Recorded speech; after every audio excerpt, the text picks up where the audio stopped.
they really just poured out such kindness and generosity. And again, every time I wear this watch, I think of that goodness, you know? I mean, it's just, I'm very fortunate. I'm very fortunate to have had my wife as long as I had and to have 2 beautiful children with her.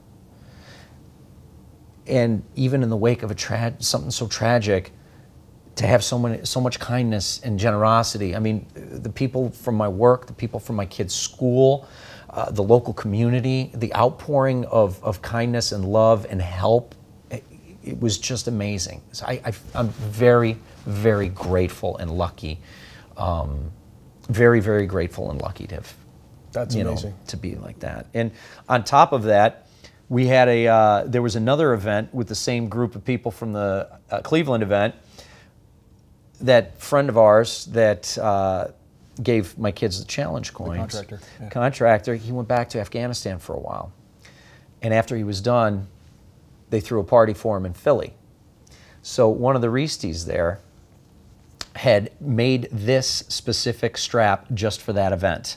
It was just really unique because, as you know, Paneristis are really into their straps, and it has grown on me for sure. So yes. But, you know, it's straps, sure, but it's also a strap commemorating the return of someone from, you know, a very challenging period, I'm sure. 100%. And to be able to be there and share in that love was amazing. Absolutely. Well, you know, listen, Panerai is clearly, it's something that runs in your blood now. Yeah, know? Oh, there's no doubt. So let's continue with the Panerais a little bit, you know, if you don't mind. So the watch, the next watch you mentioned, this is your P-Day watch. Yes, my P-Day watch. Right. So P-Day 2017. Right. Ralph, the gentleman that I was talking about earlier, who was the first person that I saw that came to the wake, and I never met him before, is big in the Paneristis community. And he had organized the event in Chicago. My brother-in-law had come out from St. Louis, and he hadn't had a Panerai yet. And he was like, maybe I should get one this time. And I was like, well, yeah, you definitely should. I mean, it's P-Day. Sure. So then he's talking me into, well, you should get one too. And then we should have them together, you know, for P-Day. So from our local dealer down there, Marshall Pierce, we picked out, he picked out his, I picked out the 320 because I've had my eye on it for a little while. And then this unique strap that if you bought it at P-Day 2017 in Chicago, you got this unique strap that's only made for the people that purchased watches that. Phenomenal. Because of that event. So it was great. Spectacular. Yeah. And what a nice contrast from the 372 as well. Absolutely. You know, so you got something that's very kind of vintagey feeling. Yes. That's got the real classic codes of like the 1950 with the manual line movement. And then you've got something automatic, much more functional. Exactly. You know, and the GMT, I really love GMT function. That's probably one of my favorite complications. Right. So to have that, and honestly, you know, most Panerais are what they call our strap monsters. Yeah. I've got several custom straps from some great people, Adios to Mika Dirksen, you know, from Vintager straps to, I mean, just so many different ones. But this one specifically, I mean, I obviously have this because of the, you know, to commemorate the P-Day, but I do like wearing the Croc OEM straps with this watch, because to me it's a little bit dressier than, say, the 372. Absolutely. And then we can go from that watch to a very special submersible, which is kind of representative of a very nice, bright, new adventure in your life. Yes, yes. I always had my eye on the 389 because of that bezel. When they came out with that bezel, I was like, that is amazing. Well, trying to find the new norm in my life, I was fortunate to find a wonderful woman in my life.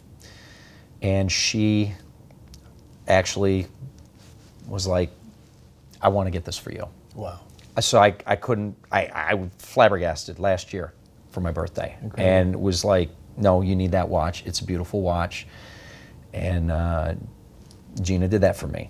And it was just amazing. And again, I'm very fortunate and very lucky. Even through good times and bad in life, you just got to take it with what it is, but you got to always move forward.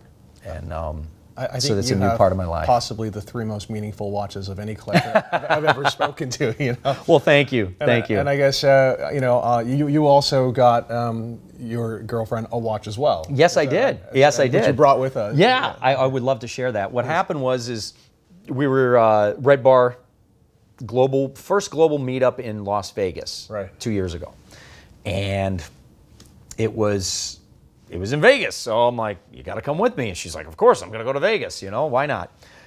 When we were there, you know, she's not really into watches, doesn't really have anything, and she was like, you know, looking around with me. She went to some of the parties and things like that, and there was one watch that she specifically saw that she thought was stunning. And I was like, then that's going to be the first watch I get you, because it just means that much, you know. So what happened was I was waiting for it to come out. It is the Longines Legend Diver, mother of pearl dial.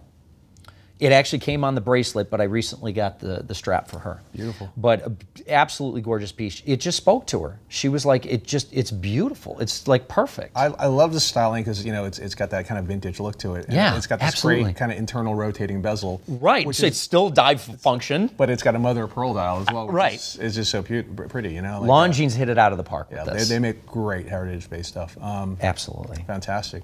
Yeah. So yeah, so that was that. So I wanted to bring that to share.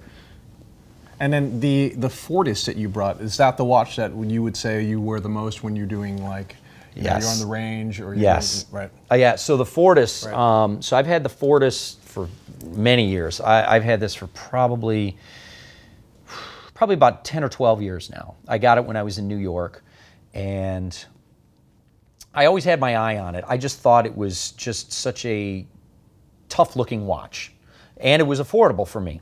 Absolutely. At the time, you know, I mean, Fortis is not a very expensive watch, and you know, it Valjoux movement or ETA or what have you. They're workhorse movements, and it just spoke to me because I think it's one of the most legible watches I've ever seen. I mean, it's almost like there's no sapphire crystal on it because you could see through it. It's so clear. So I decided that was the watch I was going to get, and this is the Cosmonaut Chronograph. Right. So it's issued to the Russian cosmonauts on the Russian space station, which has the logo on the back and everything, which I thought was pretty cool. Not that I'm a space guy, but it was something rugged. I like a chronograph. I like a rotating bezel to be able to time different things in 2 different ways, being either the rotating bezel or the chronograph. I have worn this ice climbing, mountaineering, 20 below camping in the wintertime because I love winter camping. Gone out with my brother-in-law and up in the Catskills and the Adirondacks and some friends from work. So I have used the heck out of this, as well as this. I wore this through SWAT school. Right. I wear it on the range several times. I'm a firearms instructor as part of my profession. I've done raids with it in our special response team and stuff. So it's just, I've used the heck out of it, and it's great. And it's a particularly cool watch also because that's the watch that got you interested in Panerai, right? Yes, because I mean, you know, I saw this, and it was like, it was that ruggedness and that toughness that was not so flashy and things like that. However, some of the Breitlings, that's where a lot of that started for me. Breitling was probably one of the first like high-end Swiss watches that I really got into. Amazing. And you've got a Breitling here? Yes, I do. Yeah, I have the first Breitling I ever got, which is the B-1. Right. So this B-1, my dad was looking for a new watch. He had a Rolex. He had his first Rolex a long time ago, and then he was like, I was interested in something else. And I was like, you don't need another Rolex. You got to get in another brand. You got to do something else. So I kind of talked him into Breitling, and he was like, oh, let me look. And so I had gone to a couple of stores with him and my mom, and we were looking at Breitlings, and he found a Chronomat that he really liked. 2-tone, mother of pearl dial, just beautiful. And he was looking around, and he says, if you were to get one, which one would you get? And I was deciding between a B1 or a B2. The B2 was really neat because, I mean, it's just, I'm not a pilot, but having the slide rule on it and everything, it's a tool watch. You know, when I see it, it just speaks to me as such a tool watch. So I was like, well, if I was to do it, I would get this. And when he purchased his, he purchased this for me as well. And he was like, well, this is kind of like your graduation from college gift. That's really cool. So it's pretty amazing. So that was kind of my fall into Breitling at first. Well, you know, on the subject of your dad, you're also wearing his overseas. Is that right? Yes. So when my family would come and visit us in New York, I had become really good friends with the guys at Cellini Jewelers.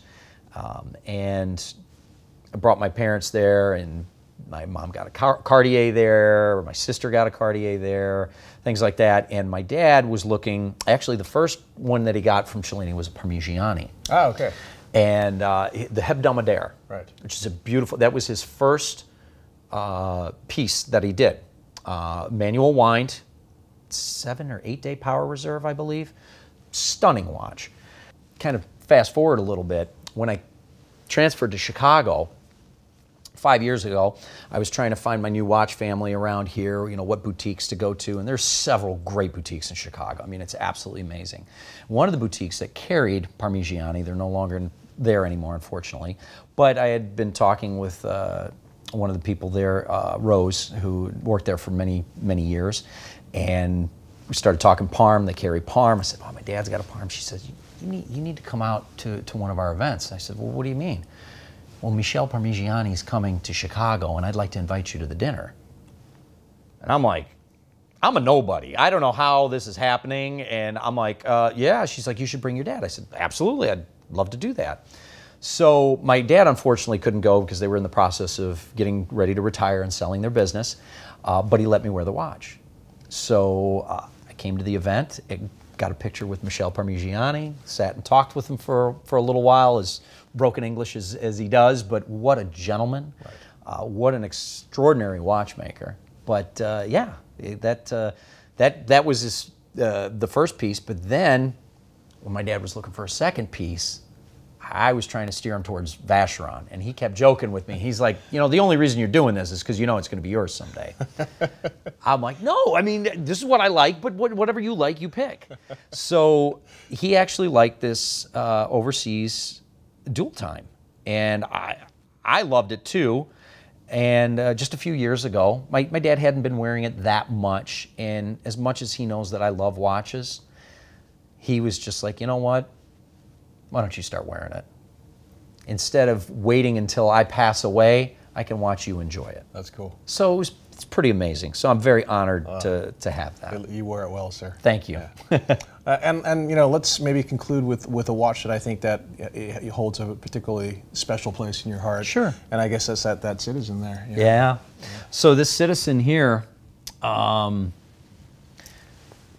my wife and I met in college, we obviously didn't have a lot of money, and I was getting ready to get engaged. So I was going to get her a wedding ring, you know, an engagement ring, excuse me. So I said, you know what, you know, you should get me an engagement watch. You know, kind of half joking, but half serious. I'm like, come on, you know. And it's a very good idea. Yes, exactly. So what happened was I had seen this at the mall, and again, all the functions. World timer. I can go through all the different time zones. It's got, what, 2 different alarms, a countdown timer, a stopwatch. I mean, it's just everything. It's just a good-looking watch. So I had mentioned it. She had seen it. I didn't think anything was going to happen. Well, that Christmas, she gave it to me, and it was a tremendous surprise. So it was pretty unique to have that because, again, we didn't have a lot of money, and to have something like that was pretty amazing. Incredible. What a wonderful memory as well. It is. Yeah. It is. Brother, thank you so much for spending time with us. Absolutely, man. Thank you for having me. I appreciate it. Thank you. Thank you. Thank you. Thanks a lot, guys.